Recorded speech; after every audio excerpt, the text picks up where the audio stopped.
Do you not understand? Neither remember the 5 loaves and 5,000, how many baskets we took up? Neither the 7 loaves, 4,000, how many baskets we took up after that? I'm not talking about bread. I'm talking about the sign of the times. I'm talking about the fake gospel going on in the churches. I'm talking about the message of prosperity, that's not what God is talking about. I'm talking about the sign of the time that the church is supposed to be crying out for mercy. Amen. Amen. Crying out for grace. Amen. Repenting of our sins. Humbling ourselves, turning from our wicked ways. Watch this, please. How is it that you do not understand that I speak not to you concerning bread, that you should beware of the leaven of the Pharisee and of the Sadducee? Then they understood how he bade them not to beware of the leaven of the bread, but of what? The teaching, the fair weather teaching, the foul weather teaching, the doctrine of the Pharisees and the Sadducees. Time will not permit me to go into when Jesus now came into the coast of Caesarea Philippi. He asked his disciples, saying, whom do men say that I am? I, the Son of Man, am. And they said unto him, some say that thou art John, and some says that you are Elias, and some say Jeremiah, others says maybe Isaiah or some of the prophets. And he says, but who say you that I am? And the Father spoke, put the thought in the mind of Peter. And Peter said, thou art the Christ, the Son of the living God. Remember, when the voice and the sound comes from the north, is to show us that the fair weather gospel they are preaching is fake. What a lot of what we have in the church today is fake news. Please listen to me. We don't need to preach prosperity if you're a bona fide, law-abiding citizen of the country of heaven. A lot of why many of us Christians, so-called ourselves Christians, we are suffering today in the body of Christ is self-inflicted wounds. And I pray for us today that the Almighty God will grant us grace to deliver ourselves from self-inflicted ignorance. Amen. Ignorance is destructive. A lot of us, we are ignorant. We call it darkness in the Bible. I pray that the light of the gospel will shine in our hearts today. Amen. Amen. Enough is enough. Everybody want to be rich. Go on work. Start some business like Pastor, who owns several properties and will own more. Amen. Certified public accountant. Yet he's starting nice out. Maybe some of you don't know it. Don't look at me. You'll be dressing up in nice out very soon. Amen. All right? No, that's what you'll be wearing. After you dress up in it, it's going into sneakers and socks. Amen. Even your boxers will be nicer, brother. Oh yeah, you're laughing. Yeah, laugh, man. It's good. You are rejoicing with him. You laughing. Amen. If Adidas can do it, Pastor can do it. Amen. If Nike can do it, Nicer can do it too. Amen. And I mean it 100% with him. Because he says he will bless the work of your hand, not your sleep, not your illusion, not your daydreaming. In the rest of my time, please let me quickly journey with you and show you the doctrine of Christ. Not this fair weather, foul weather teaching. Turn with me to the book of Genesis chapter 18, please. Look with me very quickly. I'm just going to give us some scriptures because I need to run through this. Look with me, please, in Genesis 18 and verse 19. We want to talk very briefly. I'm not even really going to talk much about it. I'm just going to read the scripture and you should know it by now. I asked the question, God, why did you bless Abraham? Listen to the answer. God has a quality that is looking for in us, Brother Pierre, in order to bless us. Amen. There is a quality. We talked about that 4 weeks ago from this pulpit. 5 qualities of a law-abiding citizen, if you remember. Do you all remember? Yes. Love, mercy. Give me the other 3. Yes. Fairness, justice. Right? These are the qualities. Watch this. Judgment. Watch this. Verse 18, let me just read that. Seeing that Abraham shall surely become a great and mighty man. Pastor, you become a great and mighty man. Amen. Every one of you here, you become great and mighty. Amen. But there's a quality you must have. One of the quality is the quality of what? Compassion. The quality of mercy. The quality of kindness. That's why he said to me this morning, tell the people, don't be weary in well-doing.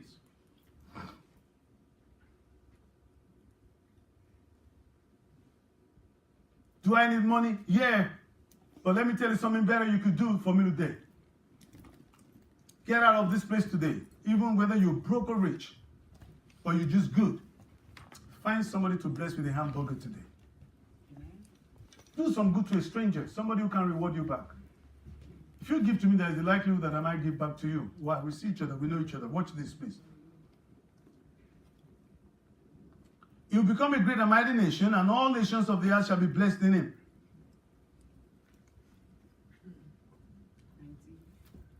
For I know him, that he will command his children and his household after him. So this is the character of him. You cannot command your children what you are not. Watch this. What is that character? That they shall keep the way of the Lord. Amen. You want a method for your prosperity? To do what? And what? Judgment. To do prosperity teaching? No. To do justice and judgment. That the Lord may bring upon Abraham that which the Lord had prophesied or spoken concerning. What have the Lord prophesied or spoken concerning? Abraham, I'm going to bless you. And in you shall all the families of the earth be blessed. Abraham, I'm going to make you great and a mighty nation. That's what God wants to make out of you. You want to walk in the footsteps of Abraham. I hear people talking about walking in the footsteps of Abraham, walking in the faith of Abraham. You want to walk in the footsteps and faith of Abraham? I'm speaking to you this morning, and I'm speaking to those who are watching this message and those who may watch it, and especially preachers. It's time that we stop preaching fair weather gospel. Abraham was a man that loves compassion, that loves kindness. Did you see how he treated those 3 guys that came not knowing? The Bible said we should treat strangers well. Amen. Not just whom you know. You read that in the very next chapter, actually.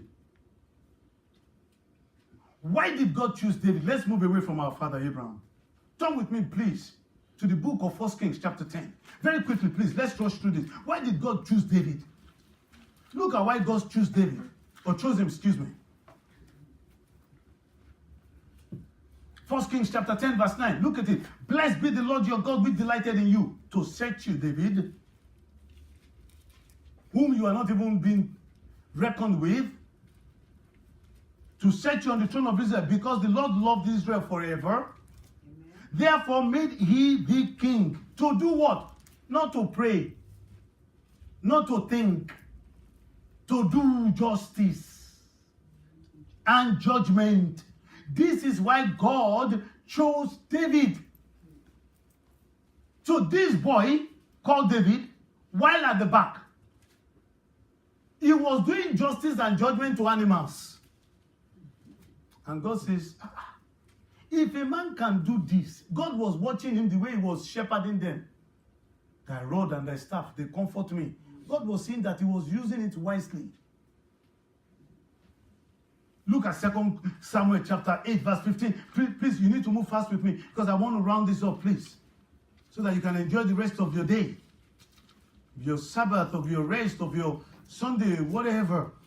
Look at 2 Samuel chapter 18, please. Did I say 18? Or chapter 8, rather, verse 15. And David reigned over all Israel. And David did what? He executed judgment and justice. Amen. This is why God chose him. You want God to bless you? You want God to choose you? You want God to use you?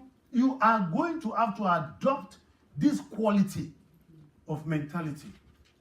God doesn't just bless. You think God is just going to bless you if he knows he's going to bless you and you are going to use it as an oppression, like what's going on in the world today. I find that to be oppressive. If you already have 3 planes, if you already have 3 private jets that people gave you money to buy, and you want another one, and they are catching Coach, they are catching Blue Jet or Spirit that can break down in Philadelphia, and you are asking for one that you can fly from where to where? Where are you going? Maruk Bashir. What? In this economy? Some people will never make $1 million all the days of their life, and you just think you want to find luxury to preach the gospel. It doesn't. I don't need $54 million jet to preach the gospel. I'm preaching the gospel right now. What is this fair weather and foul gospel going on? These people, it's like they can't read the signs of time. If you can read the signs of time, you should be compassionate to them that do not have. And say, folks, man, if you give me this $54 million, I'm not going to buy a private jet. I'm going to look for Brother Vinny. I'm going to look for Pastor Roy. I'm going to help Sister Jackie out. Get her out of that basement. And get her into like some palace. Are you hearing me, man? I'm going to pay off some people's car notes. So some people can't even feed good food today. You just want to sit in a private jet. Even Warren Buffett said that he flies regular flight. He has more money. Yes, Mama. Yes, he has more money, Mama. He has everything. What? It is because of the material fair weather gospel that, and when you talk about this, some people think you're against prosperity. Bible says that God delights in your prosperity. He delights in our well-being. He says, I will give you whatever you need. Just be my children. Trust in me. Boy, come on now. Your brother was lost. See, he came back in rags. But you have always been here, and everything that I own are yours. Do you see any prayer in this? Watch this. Watch this. Watch this. Go with me to Psalm 82, please. And pay attention to these examples that we are giving this morning. This is the gospel of Christ. What matters to Jesus? We read this. We pray this. Watch this. In this Psalm 82, our favorite verse in Psalm 82 is that, oh, I have said you are gods. And all of you are the children of the Most High, right? But back up to verse 3. In verse 3, it says, defend the poor and the fatherless. Do justice to the afflicted and the needy. Deliver the poor and needy. Rid them out of the hand of the wicked. Not by another plane. Not by another jet. Go and take that money to rid them out of the hand of the wicked that is keeping them in a desperate, hellish life. Some Christians are living in hell right now.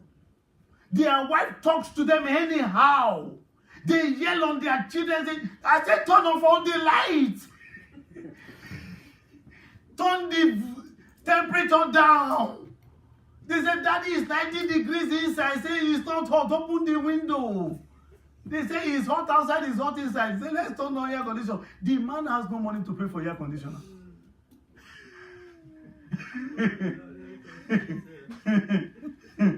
His car, when he stops at the traffic light, he's smoking because there is a leak in his exhaust. Pa, pa, pa. Pa, pa, pa. And you want to sit in a leather with people's money. You can deliver people from the hand of the wicked. Oh, my time is running this one. So we go and say, oh, yeah, we are gods. If you are God, save somebody from poverty. That's the gospel of Jesus Christ. He didn't empower you and bless you to be self-centered, selfish, unrepentant TV evangelists, pastors, bishops, general overseers, lying to the flock, fleecing the flock, thinking that is the message of Christ. That's not it. I am beholden to no man. Thank you, Jesus. Thank you, Lord. I am free. We own quite a substantial, God has blessed this church with quite a substantial asset here. Debt free. I'm free. I'm free indeed.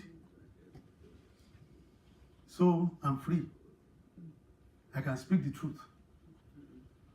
I don't have to do any scam or gimmicks or charlatan you to get money.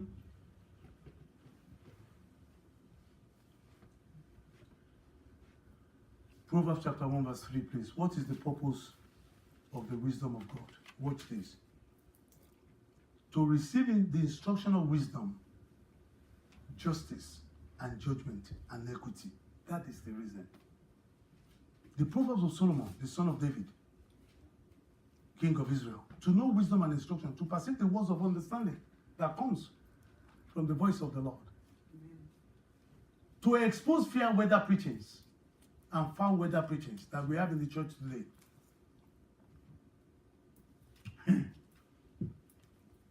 Those days are over when we will ever bring anybody on this pulpit, or on any pulpit for that matter, for the purpose of maybe raising money. Raising what money? We don't raise money in our country.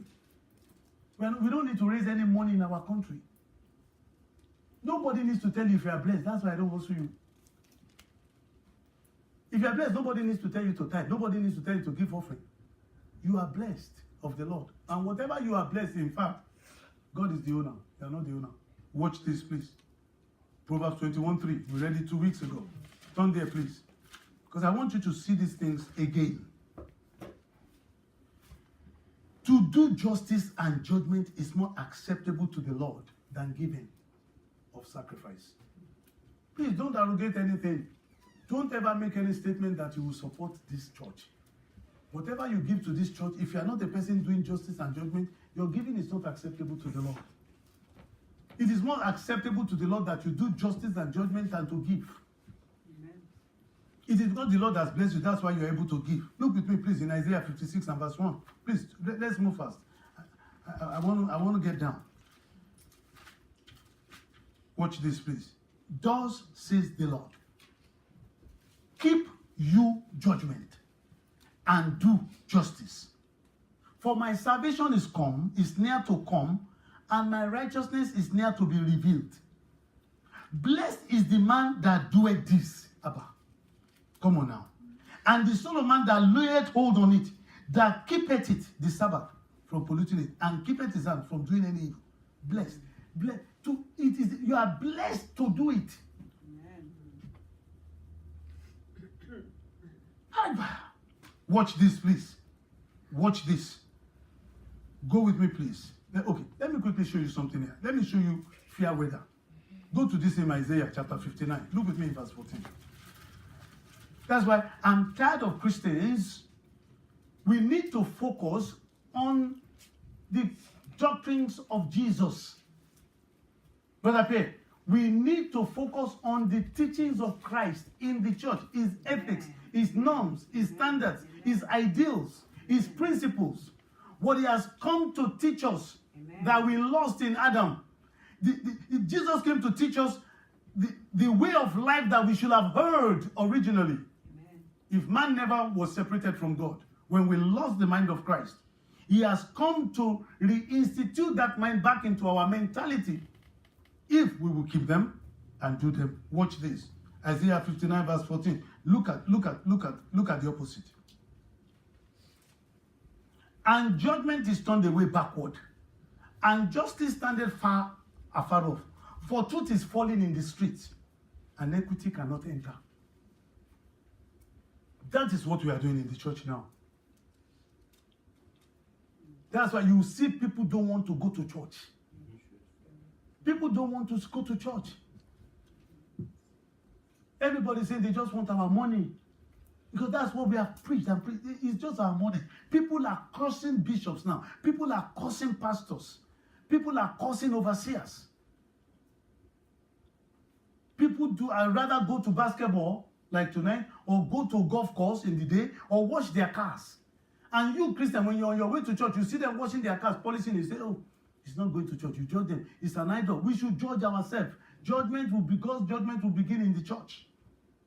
And people don't want to hear that. Go with me to the book of Jeremiah, please, very quickly. Chapter 22, verse 15. Go with me to the book of Jeremiah, please. Chapter 22, verse 15.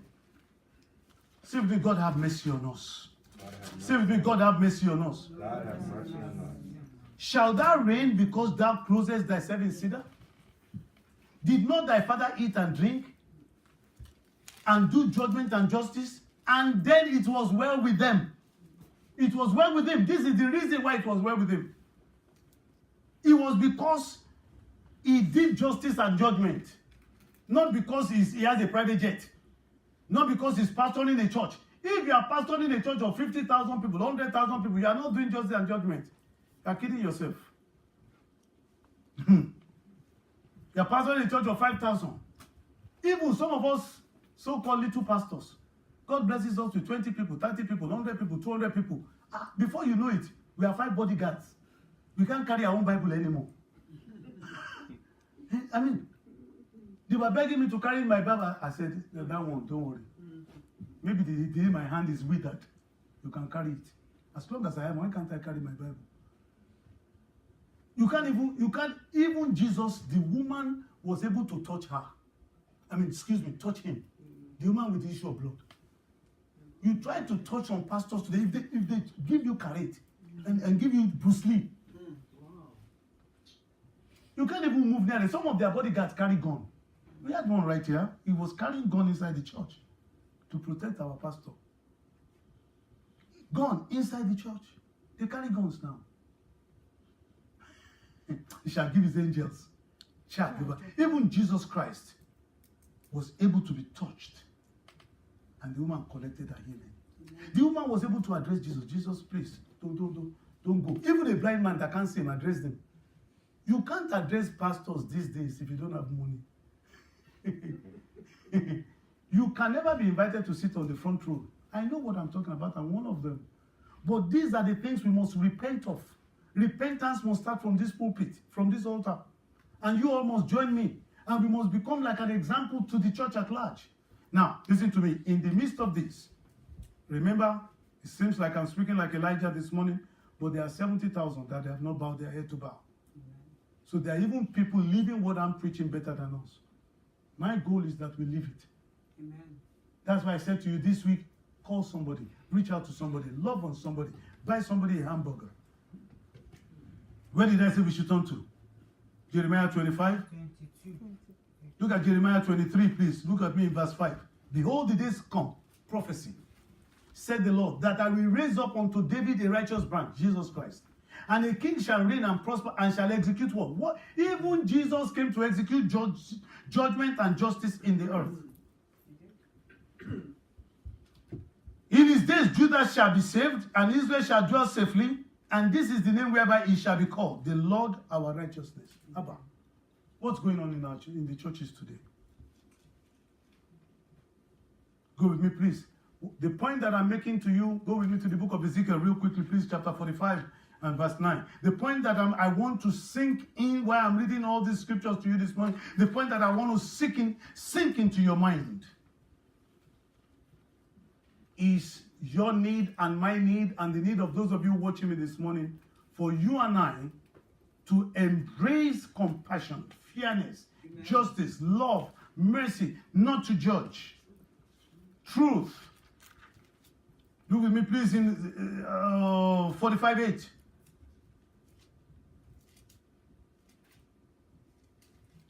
In the land shall be his possession in Israel, and my princes shall no more oppress my people. Who are the oppressors, Brother Vinny? The princes, the leaders are the oppressors. The presidents, the senators, the governors, the vice presidents, the head of states, the rulers, the leaders. They were the one oppressing. When you are oppressing the poor, the pastors, the bishops, the overseer, many of us have become oppressors.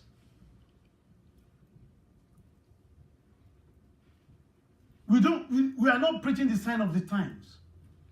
Watch this. Let me skip to verse 9. Let me just skip to verse 9. And the rest of the land shall they give to their house of Israel according to their tribe. Thus says the Lord God, let it suffice you, O princes of Israel, remove violence and spoil, and execute judgment and justice. Take away your exactions from my people. The church, we need to rise up and take away the exactions from the people. They are not our people. From my people, God says, from my people. They are not our people. We should teach them justice and compassion and love and kindness. I mean, so Shadi, I hope you are hearing me. Let it sink into your mind this morning. Because in Psalm 89 verse 14, you will read there, the habitation of the throne of God is the habitation of judgment, justice and judgment. Amen. I close this morning, please. Time will not permit me again to read Luke chapter 10 about the Samaritan story. Time will not permit me to read Matthew 23 verse 23 this morning. That love, judgment, and mercy and compassion is more important than sacrifice. Yes, you should tithe, you should give. Pharisees and Sadducees. There's nothing wrong with that. But there are things that are more important to God than giving. He says there are things that are more important. What are more important? Micah chapter 6 verse 8. Man, what has the Lord your God showed thee that is good? To love mercy, to do justice, and to walk humbly before your God. To love, to be compassionate, to be kind, to be forgiving. Amen. Pray for us this morning that God, you will have mercy on us. Amen. Not to judge others. Because with the same measure you judge, you shall be judged. You hypocrites. How come you have this big plank in your eye? And how can you even see what's in your brother's eye? First, go and take care of your own business. First adjust. You adjust first. You that is calling somebody a liar, are you an adulterer? You that you're an adulterer, are you a thief?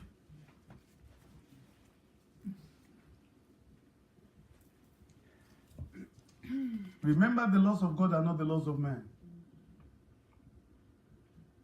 And only God can hold us accountable to his laws. All we can pray for this morning is pray for mercy. Turn with me to Colossians chapter 3, please. And to ask God for grace so that we can please him. I read this gospel as I close. I read Colossians chapter 3 as I close this morning.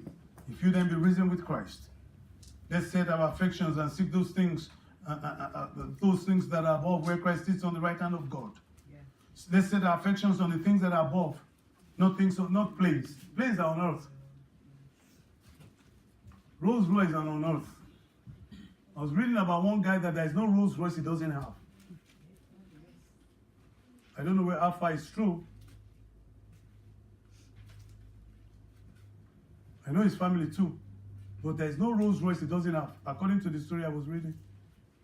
And his properties all over the world, there's one Rolls Royce or two there. There's no Rolls Royce he doesn't have. He has even the newest one, which is quite some chunk. Don't change, chunk. If it is true, can he drive them all? And somebody is suffering. In fact, I understand that his name is on the list of one of the few people that are the only Rolls Royce collectors in the entire world. He's a Nigerian. He's a Nigerian. And yet, some people,